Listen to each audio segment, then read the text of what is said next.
What's up, everybody? Welcome back to the channel. My bus leaves in about an hour and a half. I have not been to sleep yet. I worked overnight from 5 o'clock last night, but I have a big place in store for you guys today. You'll never guess where I'm headed. Stay tuned and you'll find out.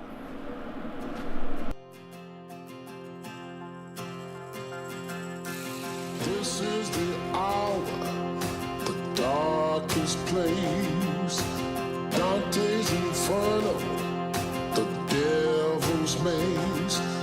It's a good world, good world gone bad.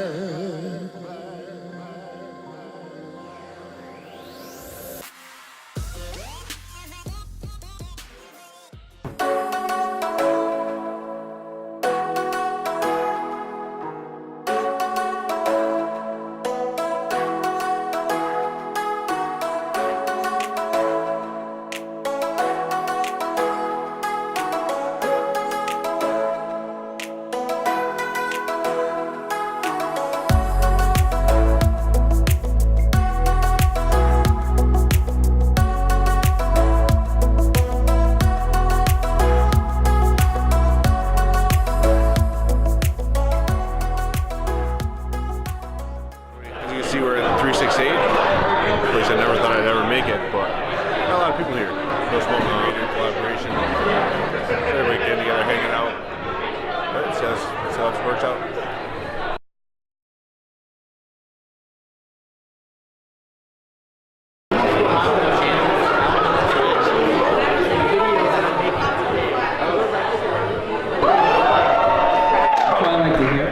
So first of all, give yourself a round of applause for coming out here in the cold, because so that was a great introduction. For those of you who may not be familiar, actually, quick show of hands, who here is not familiar with me? It's okay, don't be shy.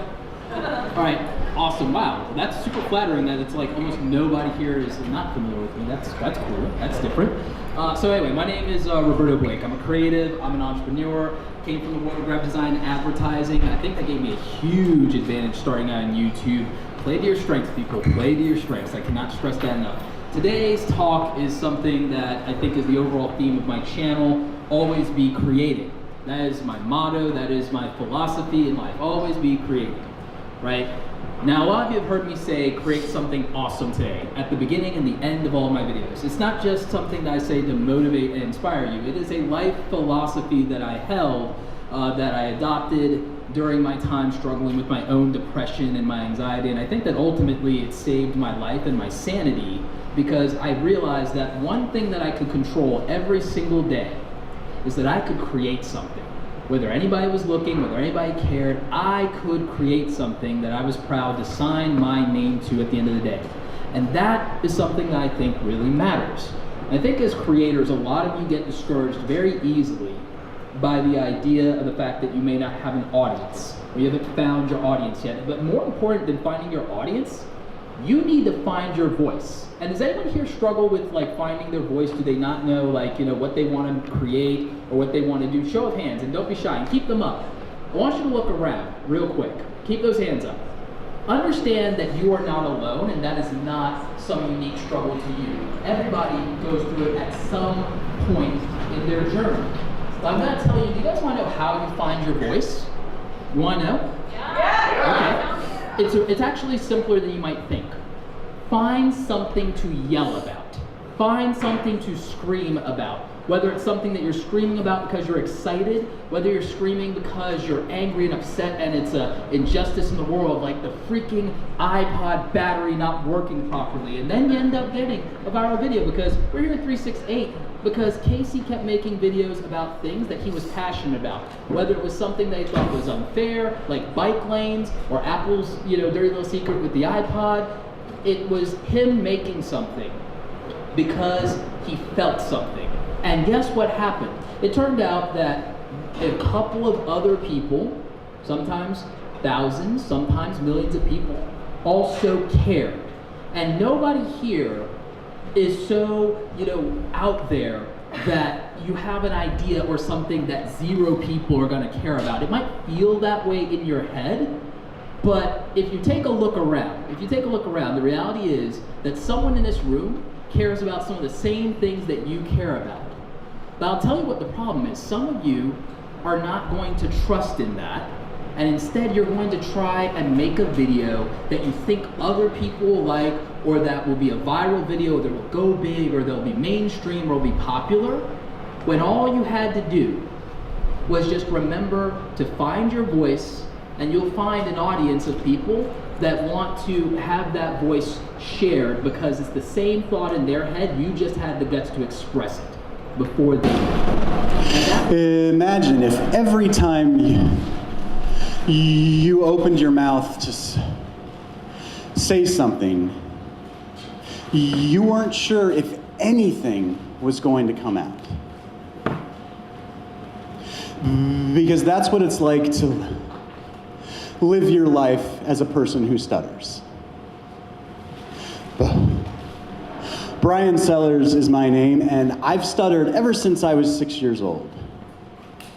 And I gotta tell you, contrary to what you've probably heard, stuttering is not this amazingly awesome ball of fun that everybody always makes it out to be. I mean, it's not. But what's good about having me spend my whole life stuttering is that it's made me challenge my fears every single day of my life. And that really helps everybody in this room because my session right now is all about conquering our fears and how all of us can conquer our fears. So, what do you think the scariest thing is for a person who stutters? Maybe speaking? Yeah, sure, public speaking, that's a good one. Giving a presentation in the hallowed halls of 368. It's a good challenge, that's for sure. But to me, honestly, the scariest thing in the world is not speaking, it's silence. Because for my whole life, whenever I'd be speaking and then would encounter silence, it usually meant something bad was happening. And so I'm gonna do something right now that absolutely terrifies me. I'm gonna stand here for 30 seconds in silence.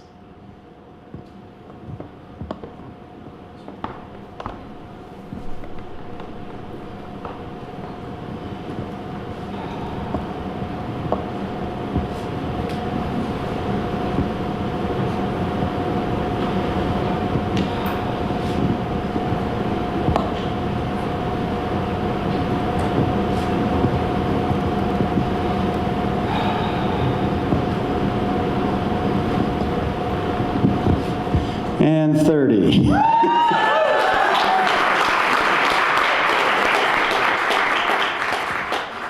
So that was really uncomfortable for me.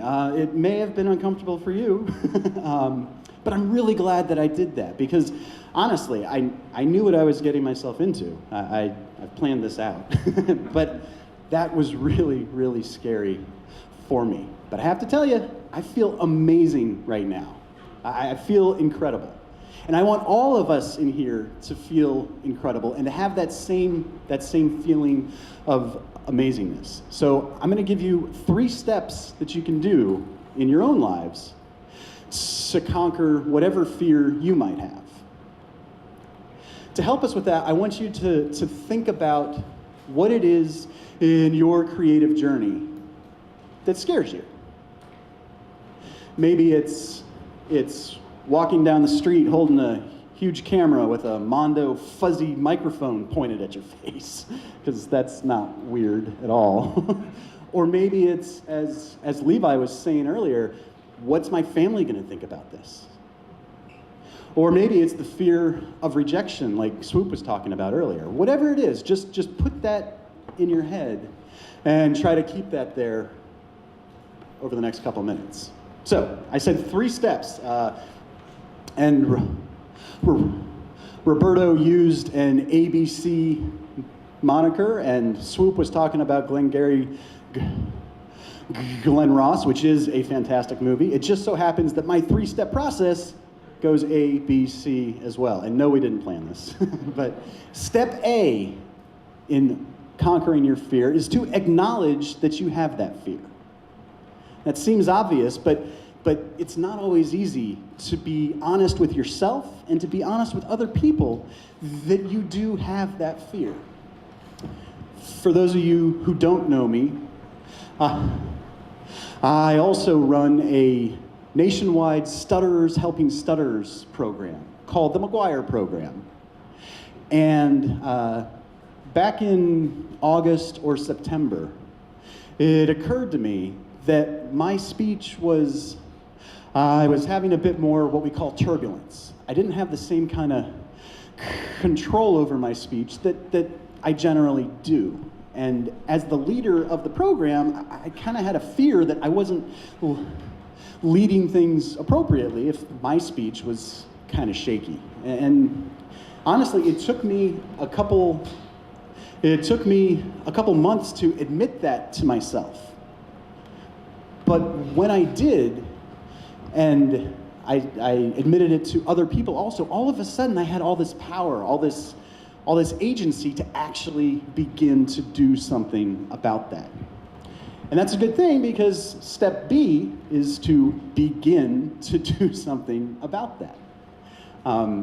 Oftentimes, and Swoop, you said this very, very nicely earlier, but fear can paralyze us and can make us just try to hide from that thing and do anything except that thing, like do the laundry, wash the dog, wash your friend's dog. I mean, whatever it is, just to not have to do that one thing.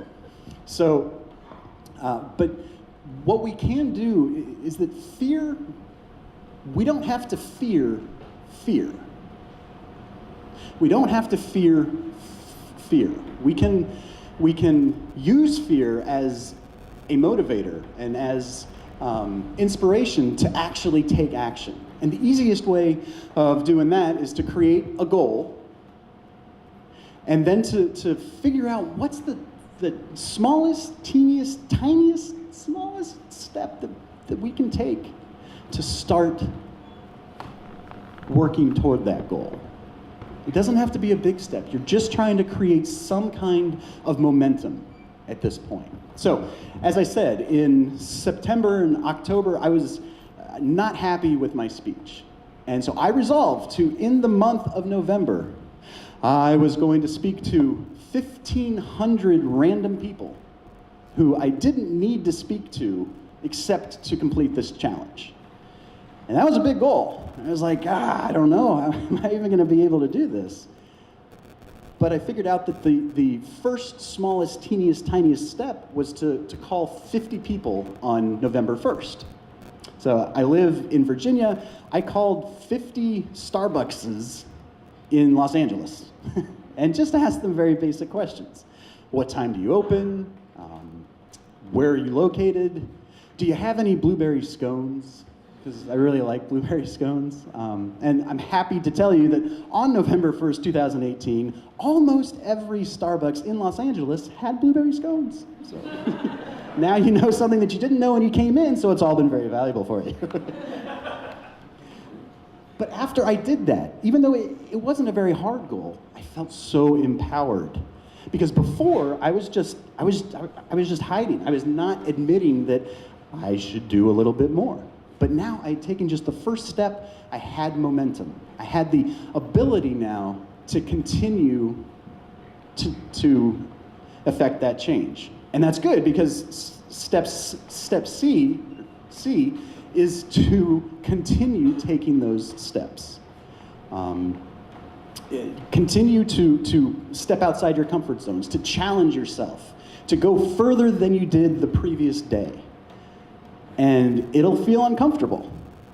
But that's a good thing. That's the point, is to have it feel uncomfortable.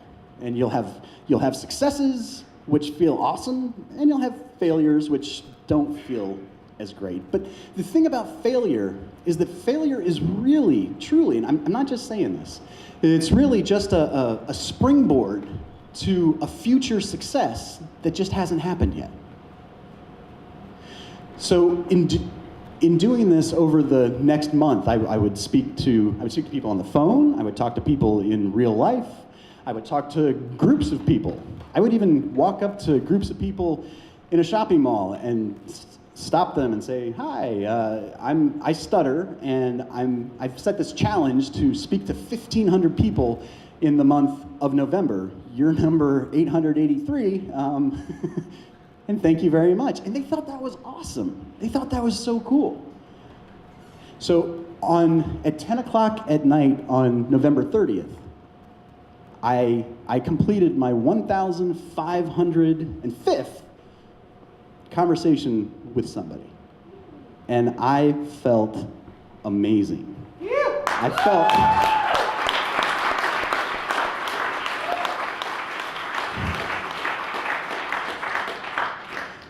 felt amazing because I had changed my perceptions and changed my beliefs about that fear.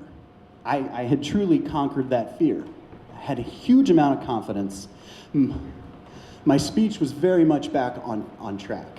But even better than that, I changed my perceptions and my beliefs about myself also. And that's what actually allowed me to come here today, because it was shortly after that Genki started talking about this whole 368 thing. And I said, dude, I gotta be there. Like, I wanna tell people about this, because all of us as YouTubers, as creatives, we fight fear all the time. And you have to fight it in order to make a change. But if you do, and all of us in here can, every single person, if you follow this, A, acknowledge, B, begin, C, continue, plan. It's not very complicated, but you just have to do it. And if you do, you can change your entire life. I see it every day in the McGuire program, and I know that every one of you has that capability also. So, I'm going to continue my journey tomorrow, actually. I head down to Austin, Texas to lead a 3-day Helping Stutterers McGuire program course for 25 people. I'm very excited about it. But that's what I'm doing starting tomorrow to continue battling against my fear. So the only question is, where will you challenge your fear? I'm Brian Sellers.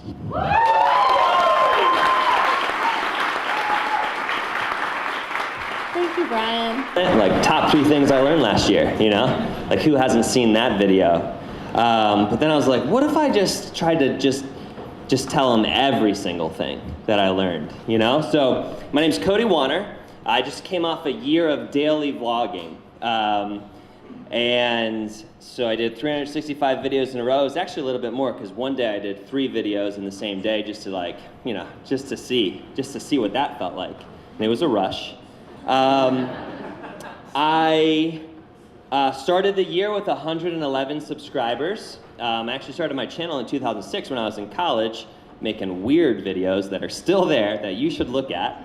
And then at the end, January 1st of 2019, a year later, I had about 44,000 subscribers, and just one crazy year. And so that's the year that I'm referring to. I figured at this point in the conference, there would have been a lot of motivation, a lot of facts drop, a lot of things like action steps, and I was like, how could I be different? You know, you're trying to be unique on YouTube. And I decided, instead of doing like a straight up, I'm super casual, I'm a casual dude, I like to just have conversational stuff going on. That's how almost all of my videos are. So if like that's what you came here for, just like hit the card, just click it. Did I forget to put it up there? Just hit it in the description. Just hit the link in the description, and you can go to one of those videos. But I'm gonna give you something completely different, all right? I'm gonna read a scripted performance piece. It's kind of like slam poetry, like a poetry thing. I'm gonna read that for you because it's making me super uncomfortable, and I kind of like feed off of that energy. So I don't know if you've been to a poetry thing, but like if you ever start feeling bad for me or like really agree with what I'm saying, you can do this thing with your finger. Yeah, yeah. Can everyone do that? Just I'll get the sound just in case like you don't do it at all. Just louder. All right, great. So feel free to do that at any time. I'm gonna hit this up. It's gonna be 10 minutes, and then we're gonna have 3 to 4 minutes for Q&A. So be thinking of your questions, all right? Number 1, when I say you, I mean me. Number 2, being in front of the camera is way different than being behind it. Biggest difference is heart rate. Heart rate increases 26% when you're in front of the camera. I made up that percentage. Number 3, people really, really, really worry about you when you start vlogging. They wonder what your motivation is. Like, why is he doing that? That is super weird.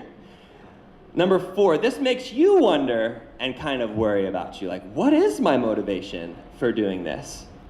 Number 5, around day 30 of the journey, you really, really begin to wonder if you made a mistake, like a big mistake. This feels weird, right? Number 6, you might have thought you didn't care about views. Like, I don't care about views. But when you spend 7 hours making a video that gets 20 views, you realize that, like, views really mean a lot to me. Number 7, your life is pretty boring. You know? Am I right? Number 8, fear is one of the biggest motivating factors in your life. Number 9, thumbnails are extremely important. Oh yeah, hit that, thumbs. Number 10, thumbnails are super hard. Yeah? Like, I always forget to get them. Number 11, there's a lot of guesswork that goes into building a channel. Number 12, people are obsessed with whether or not you're copying somebody else on your channel. Obsessed with it. Dude, like, look at another Casey copy. It's like, yeah, dude, yeah. Number 13, negative engagement is engagement, and it's most often just as good as positive engagement. Number 14, it feels really, really good to get a positive comment, so do whatever you can to get positive comments. Number 15, dropping a video that everyone clicks on but nobody watches is a bad strategy. Number 16, when you get tired, you get funny. I'm feeling tired right now. Number 17, when you get really, really tired, you get mean and incoherent and you do bad work. So, like, don't do that. Number 18, exercise is important for YouTubers, but it's also the easiest thing to cut out to regain time. Number 19, if you look around you, notice what's going on, what's good, what's bad, what the problems are, what the solutions are, what's funny, what's serious, you'll never run out of ideas.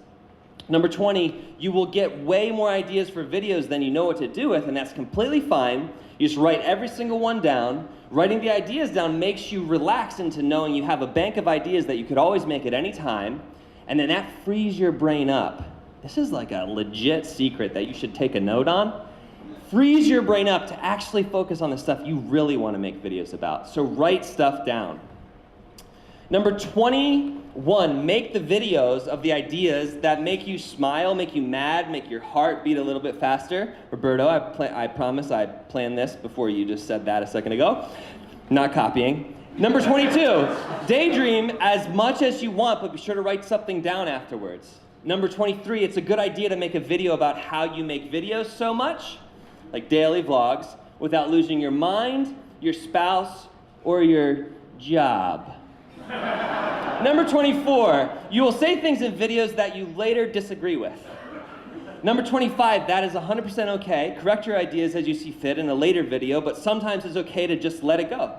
Sure, it's going to be on the internet forever, but number 26, making videos on YouTube is a surefire way to realize how very, very imperfect you are, how many mistakes you make, and how human that makes you. Number 27, you need to figure out how to forgive yourself and exhale all the anxiety that comes from making mistakes. Number 28, there are good things coming around the corner for you, and you need to believe that. Number 29, around day 70, you realize that doing work at such a fast pace was the best way to discover you were a fan of taking a really long time to figure something out. Number 30, each video is not as important as the collective whole of your entire channel, so maintain integrity. Number 31, but everyone disagrees with you, and no one comments on your entire collective channel. They comment on videos, and a lot of them hate them. So you begin to question whether you're right or wrong. Number 32, you don't really know. Number 33, you realize that really no one knows. Number 34, you laugh about that and keep making videos. Number 35, on day 113, you get a comment from a woman on the West Coast who started a business after being encouraged to do so by one of your videos. And number 36, that just confirms that the power to impact just one person is literally everything. Mission accomplished.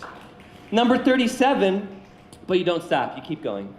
Number 38, you do whatever you can to get uncomfortable. Number 39, when you get uncomfortable, you are forced to grow, and isn't growth the number one goal here? Your growth, your own growth. Number 40, you ask yourself, what really is your number one goal for this thing? Number 41, your number one goal for this whole thing is to do something that you said you were going to do that takes more discipline than you've ever exhibited in your entire life. Number 42, but isn't that kind of selfish? Yes. But what about your audience? Isn't the point to provide value for them? Yes. You're not sure whether it's possible, number 43, to be selfish and also providing value at the same time. So you keep thinking about it, and I just upload another video.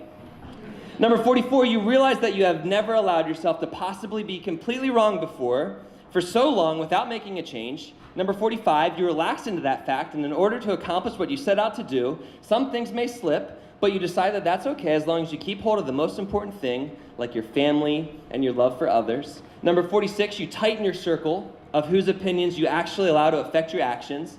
Number 47, when it comes to personal privacy, ask permission. Number 48, when it comes to everything else, ask forgiveness.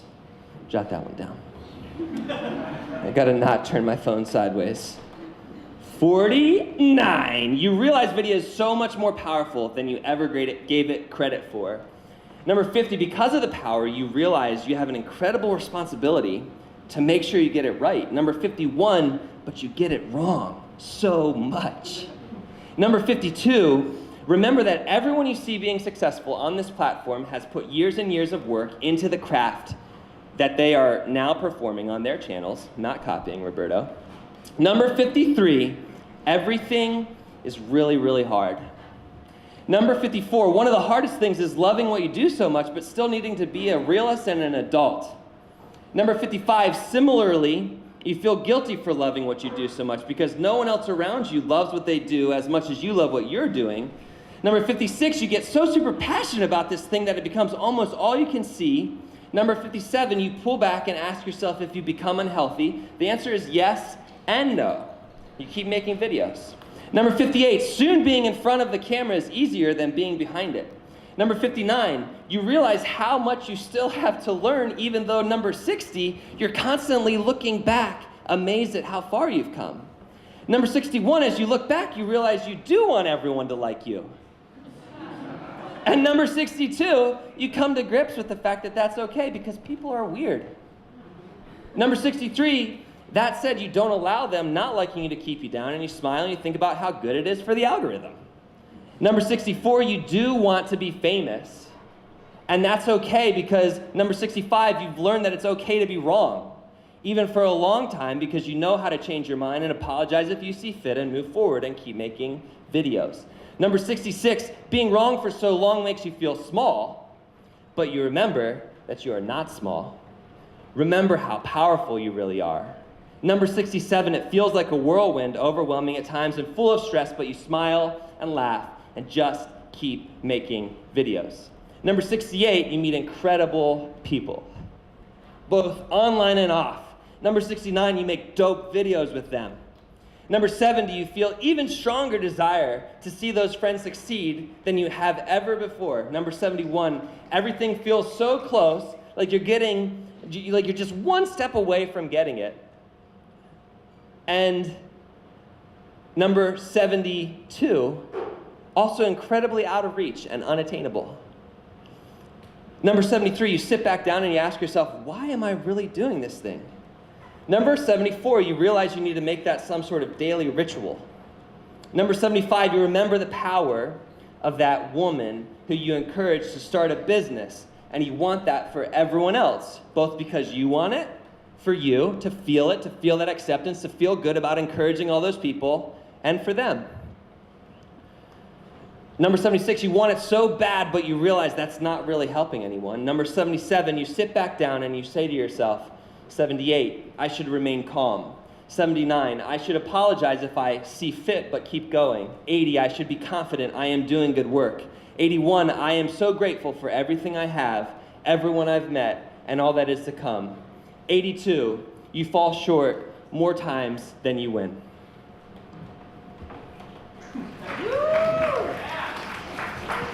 '83, you just keep making videos.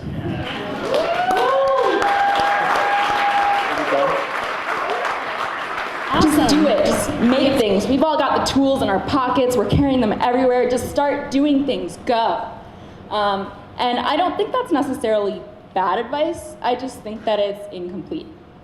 Because one, it assumes that anybody who wants to create has the same goals. Like that we all are doing it because we want to get famous, we want to make it our jobs, we want to make money. And it also assumes that everything that you, yeah, you can stop for me too, that's cool. It also assumes that like putting what we make online is always the best way to go. And I don't think that's necessarily the case, and I'll tell you a little story about why. So as soon as I learned to read as a kid, I loved reading and I loved writing. I, like from a very young age, would draw little comics about the imagined adventures of like my favorite pop stars. I had a notebook when I was in like 3rd grade where I would write plot synopses of Lizzie McGuire episodes. And in high school, I had notebook upon notebook of emo song lyrics that I would write. But I also like to write stories about people that I could relate to, you know, like moody art kids who are gonna make it out of this town. But when I was a junior in high school, I wrote a story. It was about like the inner lives of a suburban family. There was no dialogue, there was no plot. It just would jump from person to person and like explore their thoughts. This was like a pre-YouTube era, so I didn't realize how much people actually were interested in the thoughts of strangers. But I submitted this story to my school's writing contest, and I won a prize. And part of that prize was that I was supposed to be published in my school's literary magazine.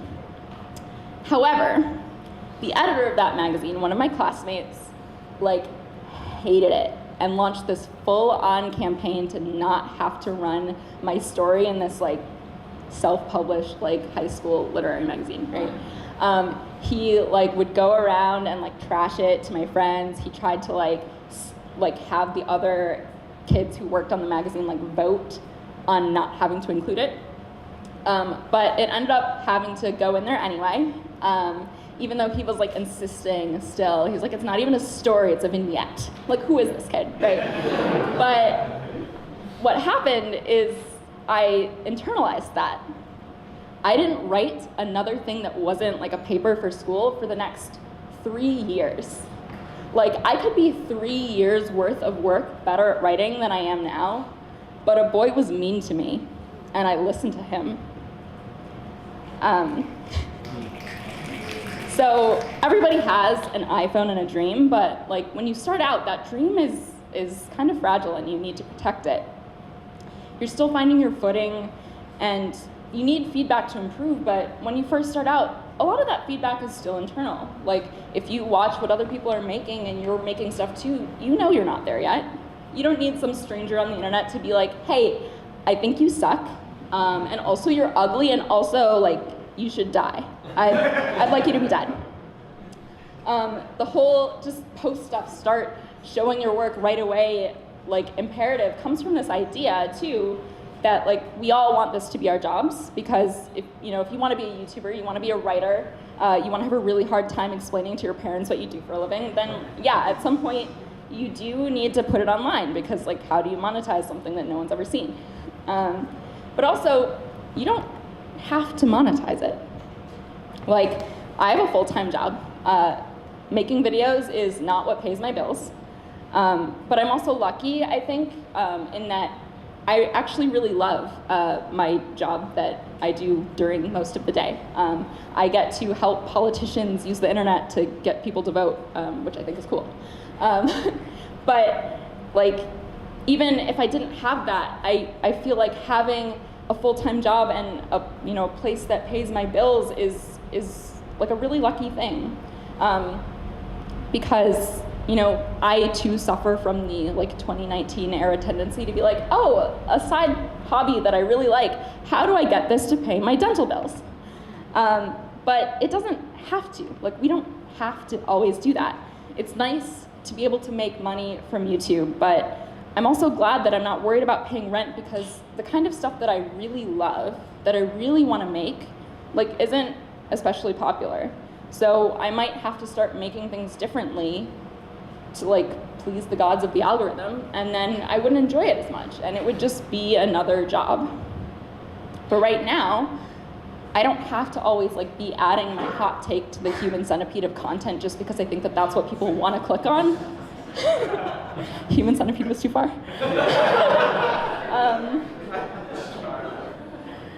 But I just, instead of doing that, I really get to tell the stories that matter to me. So right now, what I do is still the thing that I love most in the world. I don't have an iPhone in a dream. I have a dream and a bunch of fancy camera equipment that I was able to buy because I have a regular paycheck. But like, I get it. Like, we all have rent to pay. We all like the attention. We all love the dopamine rush of a notification symbol. But if you want to be all authentic and pure about it, we want to have the means to make our art and feed ourselves. So maybe there will come a point where you do want to make creating your full-time job. There's, when you get to that point, there's enough other advice out there, including from some of the other incredible speakers today. Like, if none of this resonates with you, Romina's gonna come tell you about how to quit your job. So, but before you do that, I just want you to think about the fact that sometimes the best part of a dream is the part where it's just this little like illicit secret that you're working on, like 20-minute stolen chunk of time by 20-minute stolen chunk. You're just kind of like cheating on capitalism with your art, and no shitty comment or algorithm or weird freelancer tax filing situation has come to ruin it yet. It's just your dream and your art and that little, passion that you have inside that keeps you going, and you have no idea what you're capable of. Thank you.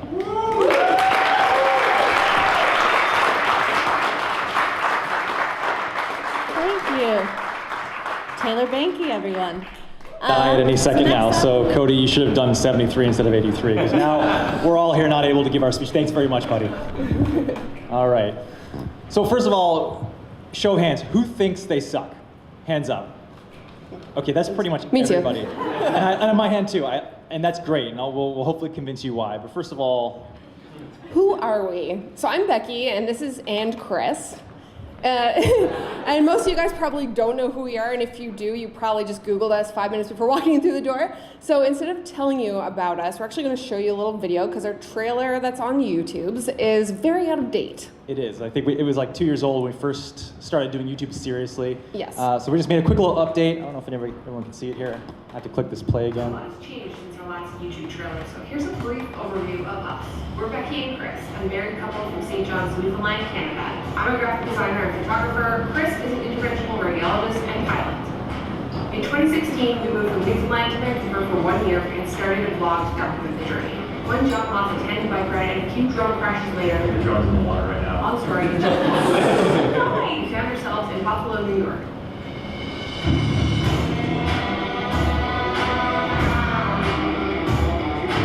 We make weekly vlogs about travel, home decor, and flying helicopters. And most weeks, we post photo and video tutorials. The link in the description box. Oh wait, the link right here. Stuck in there? Yes. Please call fire department. That was really awkward watching a video of ourselves in front of everybody. I thought everybody was going to have videos. Since it's a YouTube talk, I thought everyone was going to have videos, but we're the only people that have videos. Anyway, nonetheless. Okay, so we're going to talk first of all expectations. This is the #1 problem with everybody's expectations. And you know, we live in this world nowadays where you can literally order toilet paper while sitting on your toilet and have it delivered to your door via Amazon Prime in like a day or two. You can get any on-demand TV show that you want to see just on demand. I don't know if anyone grew up in the 90s when you had to wait for things to come on, like exactly, it's your little finger clicks going. So, you know, we're living in this instant gratification world where we expect things just to happen instantaneously. And unfortunately, when you're trying to learn new skills, when you're trying to accomplish your goals, that doesn't happen instantaneously. And that's the reason why expectations are so important. And that can be disappointing for a lot of people. So disappointment stems from when expectations and reality are not aligned. So I think when you're starting a new YouTube channel, you're getting into photography or anything, you're starting anything new, it's really important to have kind of a vision of where you want to be, you know, when you start that thing. But oftentimes when we're starting and we're watching YouTube and we're watching, you know, creators like Peter McKinnon or Jesse Driftwood or Cody, we want to be like those guys. We want to be as good as those guys. And so when we start and we're watching their tutorials and putting those things into practice, and the things aren't turning out the way that we're expecting, we get disappointed. And we're going to start with a little story time here. We started, I guess, vlogging regularly when we moved to Vancouver, and that was probably in mid-2016. 2016. Yeah. So we were moving to Vancouver for a year. We knew we were going to only be there for a year. We thought, what better opportunity to start a new project and really use it as an accountability tool, just to say, hey, we want to like get up and do a weekend activity every weekend we can, see the most of the city while we're here. It's a finite amount of time. Let's use YouTube to do that. And we actually came up with a manifesto. We literally called it the manifesto. And I wish we wrote it down on a napkin, or we always write things down on napkins, like hashtag weekend bucket list. Anybody weekend bucket list? No? Okay. Nobody watch our show? Okay. So the manifesto said, okay, so we wanted to make videos documenting 1 year in Vancouver. It said, we also want those videos to be cinematic. Just to kind of preface all this, we came from a background of commercial video. I started shooting video in 1999, doing BMX videos with my buddies. You know, You're so old, Chris. I'm actually a lot older than probably most people in this room. But I have those useful Asian features, so nobody can hold it. You know, I put myself through med school doing commercial videos, so we had a lot of background in video. So cinema was a key point that we wanted to stress. So we also wanted our videos to have smooth camera movements. You know, this was in the back in the day when we were using a 5D Mark II with a manual Steadicam, and that was like smooth videos everything. This is before gimbals really existed, so that was really important to us to kind of have nice, smooth cinematic movements. And we wanted the videos to be color graded because we were always into coloring our videos and kind of making things moody.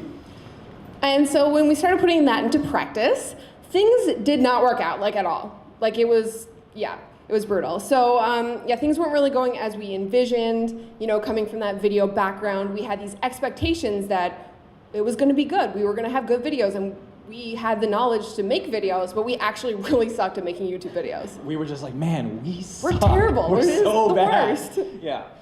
So just to kind of quickly go on, and I know the general consensus is gear doesn't matter, and I agree with that sentiment 100%, but since you guys are all probably YouTubers and therefore gearheads, everyone wants to know a little bit about the lowdown on the gear. So we sort of started our new journey with the DJI Osmo, and I don't know about you, but I thought this was going to be like... We were like, this is the game changer. This is like the vlogging, like this is going to be the next secret thing. sauce that sets everything apart. We're going to have smooth camera movements for everything. Well, didn't really work out that way. It didn't work out. We were missing moments. The camera was like super laggy. It was hard to fire up. You had to fire up your phone and connect it to the camera, and it was just like this big thing. And so the funny thing that had just happened was like 5 minutes ago, and then we were all pissed off because the camera wouldn't, you know, fire up. Yeah, and it drew a lot of weird attention. People are like, oh, what is that? A little thing doing its dance when it fires up, and you're just like, oh my god, I just want to make my videos, stop harassing me. Yeah. So then we actually didn't replace it with the GoPro intentionally. We were gonna get an action camera just for, you know, our kit, and then what we found though was that we started using the GoPro for everything. It was literally pull it out of the pocket, click the record button,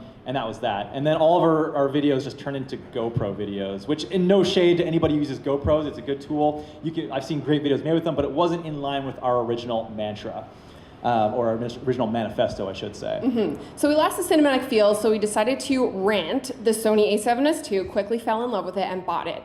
And that was about 6 months into our YouTube journey, but We were super excited. We were going to have cinematic video, depth of field. We're going to shoot log and color grade. And then it was like, oh, we sucked at color grading.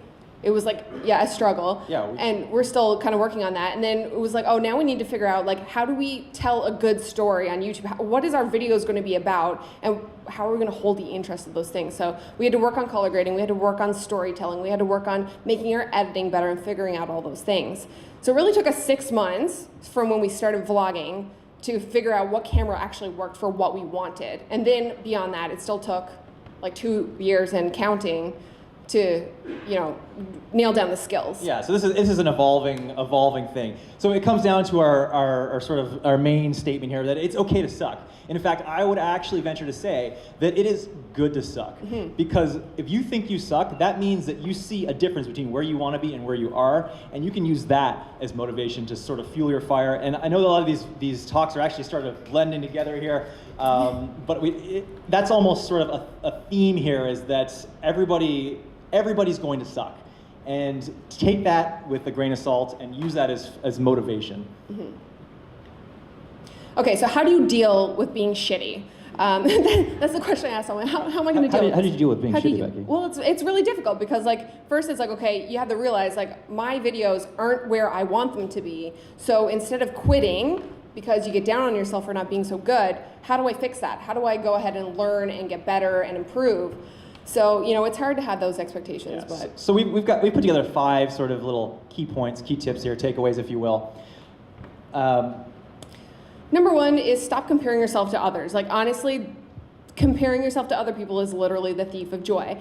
And one quote that I heard a couple years ago that literally changed my life is, comparison is noise. So as soon as you start looking at other people's work, oh, I'll never be that good, or this person has so many more subscribers than me, I'll never be there. And then you get down, and then you don't want to create, and then you're done. So stop comparing yourself to other people. Just don't do it.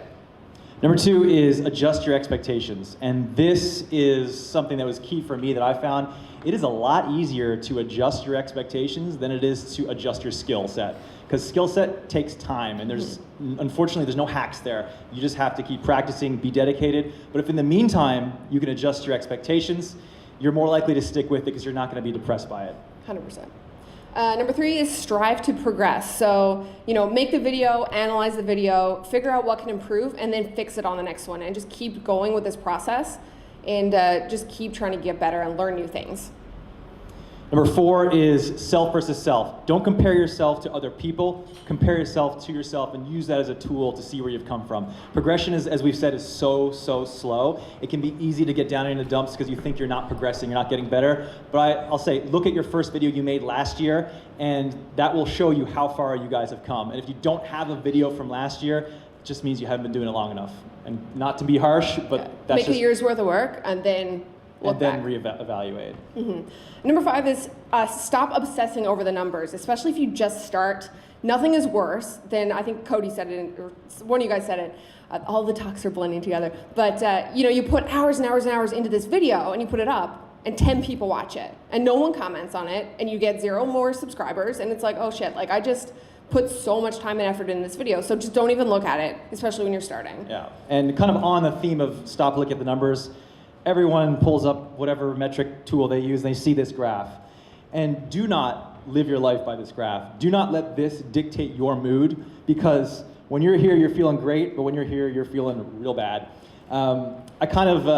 There's one thing that stuck out to me, and kind of going on a little bit of a tangent here, out of the 14 years of university education that I've subjected myself to, the one thing that stands out is in first year psychology. There was a course, and it said that there's a study done that said everybody from all socioeconomic statuses report a similar level of happiness. And I was just like, how can that be? Seriously, people who win the lottery, you should tell me they're just as happy as I am who, hasn't won the lottery as I accrue student debt.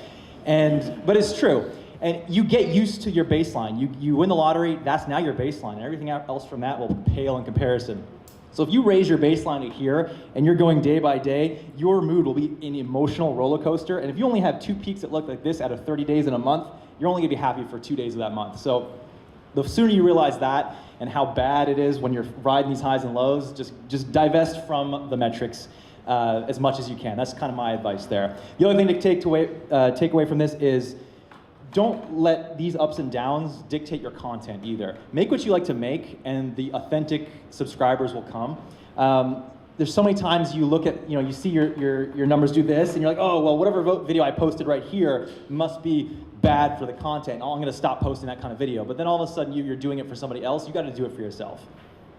100%. So anything worth accomplishing takes days and hours and years. So just keep that in the back of your mind, especially when you're starting out, that it is going to take time to get to where you want to be. And just remember all those steps. Keep progressing. Don't look at the numbers. Don't compare yourself to other people. And just put in the work.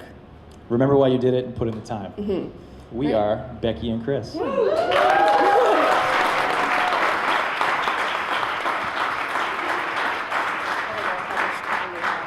All right, we have some time for Q&A, so raise your hand.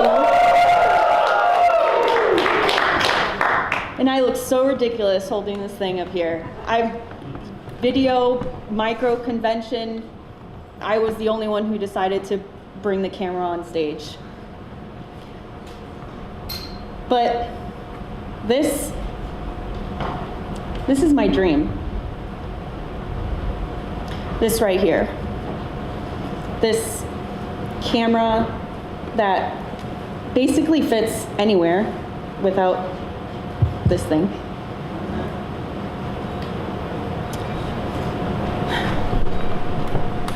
This is my dream.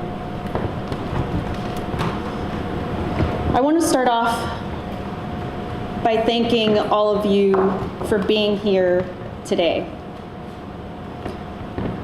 I know that it was difficult for some of you to be here. It took you a couple hours, a couple days. I know some people came from Europe. Some people came from Mexico. Saw that on Twitter. Maybe you upset someone for being here today.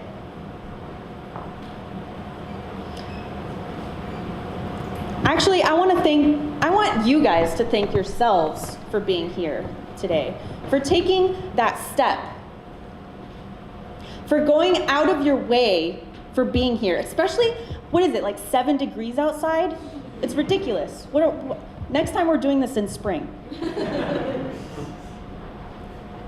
Yeah, I think today, especially, as we celebrate Martin Luther King Jr.'s life and his dream,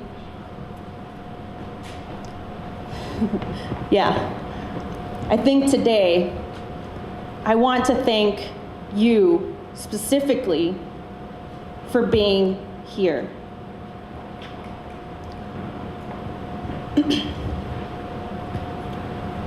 By the way, I know that Cody, you set up like this whole snapping thing, but I'm loud. So if you guys want to like yell and you want to clap, like I'm totally down with that. Thank you. But if you want to do the snapping thing, that's cool too.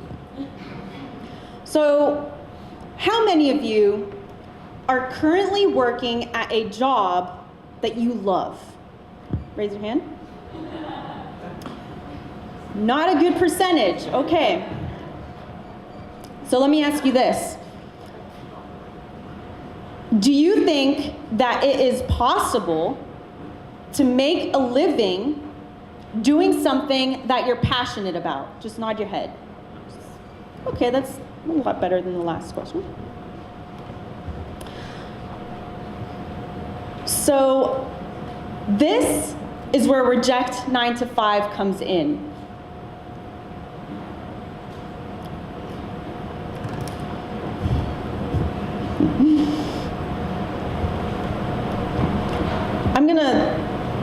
I'm gonna rewind here for a second.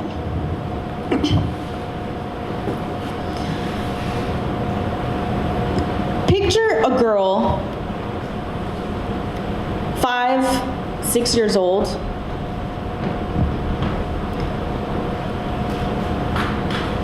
and this girl, she loves cameras and computers. And not only does she love cameras and computers, but she loves animals, right? Just like any other kid? Was that just me? And she loves people. and she loves the world, and she loves space and the universe. But more than anything, she loves to create. And you can find this girl drawing or building a fort out of pillows and sheets. You can find her talking to her stuffed animals about how she's going to go into space one day. About how she is going to make a movie. About how she is going to invent something that is going to change the world forever. Now we fast forward just a little bit,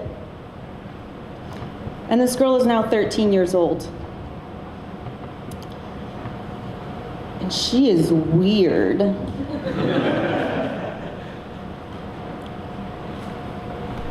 She's barely got any friends. She takes a camera to school. She sticks the lens into anybody's faces that she runs into. Did I mention that she's barely got any friends? Let's fast forward a little bit. All right, she's 19, and not much has changed. She spends a lot of time on the internet. As a matter of fact, she just signed up for some weird website that nobody's heard of before. It's called YouTube. And she's on her way to act in TV shows, in movies, and even produce her own feature films. Now, if we fast forward a little bit more, that girl is now an adult.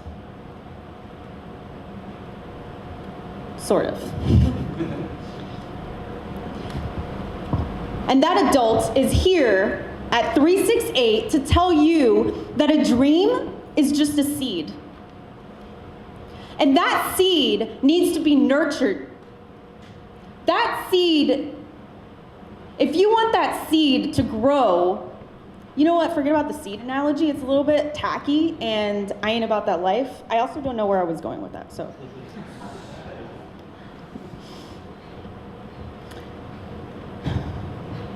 No. How did it get to this point? This camera.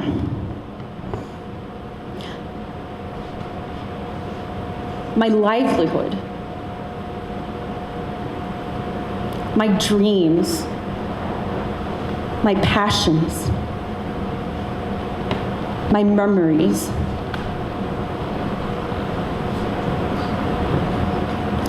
How did it get to this point?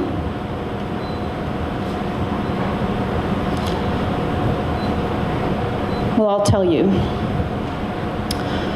College did not have anything to do with it. But I'll save that for another discussion because you do not want to get me started on that. No. It really all comes down to having the audacity to say no to making an income doing something that I do not like to do.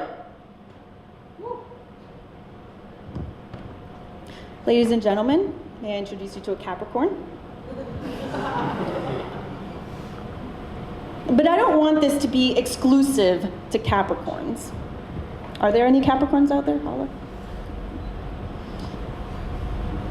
I get people asking me all of the time, how do I get a remote job? How do I get a job that allows me to travel, that allows me to work from home, that lets me do all the things that you do? What kind of job do I have to get?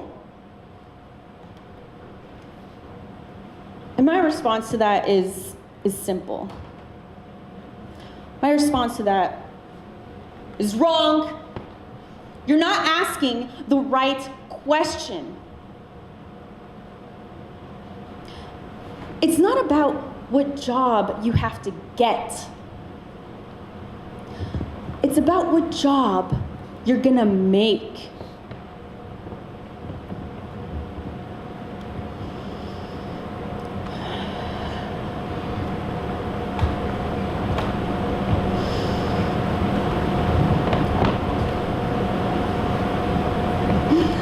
It's about skills. Number one, what skills do you currently have? Think about them. Number two, think about what skills are plausible for you to learn. Now, I know that we're in a room full of talented and very smart people, and you guys love to wear so many different hats. I know, because I've been there. I do that too. But the truth is that I'm not going to be a skydiving instructor anytime soon. I'm afraid of heights. So that's not plausible for me to do. And number three, lastly, think about what you are most passionate about. When you've thought about those things, you'll have a list of jobs that are available to you. Now, I'd like to ask everybody to close your eyes for a second. Really, close your eyes. I'm standing up here and I can see literally each and every one of you. Thank you. I'd like for you to think about what you are most passionate about. If you didn't have to pay the bills tomorrow, what would you be doing? What would your day be like? Besides sleeping and binge watching a TV show, what would you be doing? All right, now open your eyes. I love that. I love that I can just control all of you.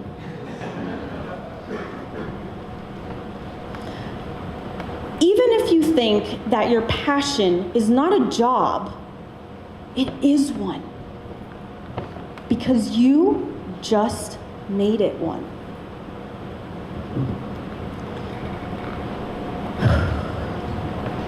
Now, I'm not going to stand up here and tell you that this is easy, because it's not. It's not easy.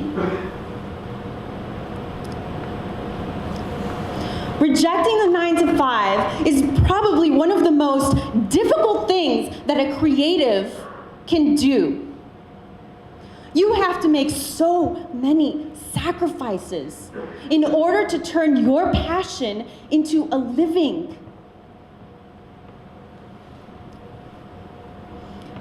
But guess what? It's worth it. And not because of any monetary rewards. No, it is worth it because of the state of mind that you'll find yourself in. And this is reject 9-to-5. When I started this, it wasn't with the intent to demean anybody who has a full-time job. I don't literally mean reject 9-to-5 jobs. My mission, aside from getting through the entire Star Trek franchise in chronological order, is to live in a world where everyone can have the reject 9-to-5 lifestyle. Where everyone can look at their paycheck and say, I love how I made this money. how I made this money is worth more than the actual numbers on this check. Or direct deposit, because I don't think anybody uses paper checks anymore.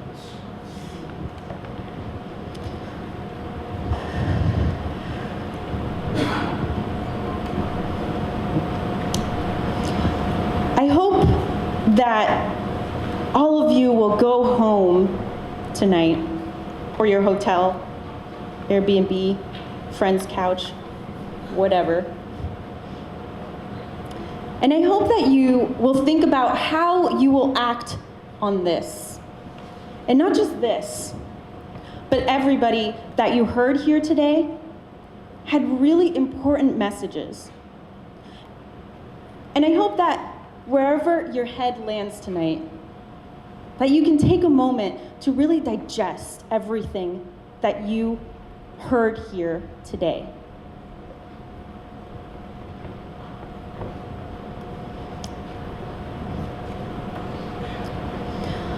I want each and every one of you to be a part of this world that I am building, that I dream of.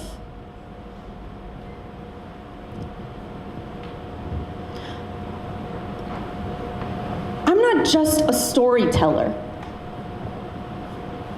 I'm a dreamer. And I love to help and support other dreamers. This isn't just my dream. This is me. This is my reality. This is my life.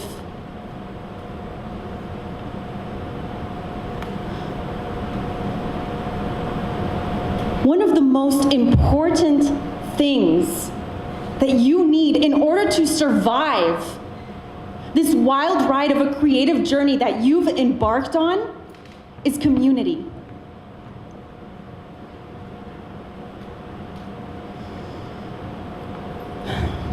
Before I wrap things up, I'd like to ask you guys one last question, and I hope that you will humor me in responding as loud as possible, because I want to record this. I want there to be a memory of when all of you joined this community. And my question is, do you reject 9 to 5?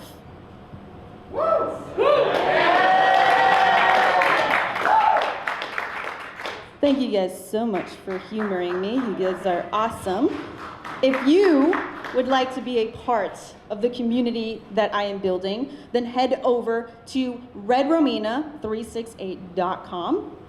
There's all likes of like-minded people just like you. And I think that, do we want to bring everybody up on stage now? Yes. All right. Not all of you. Not everybody. I mean, Just you're all the part of this presenters. community, but But if I could have all the presenters come back up, kind of give a final bow, curtain call. This is their last song. But yeah. No, thank you all for joining us here tonight.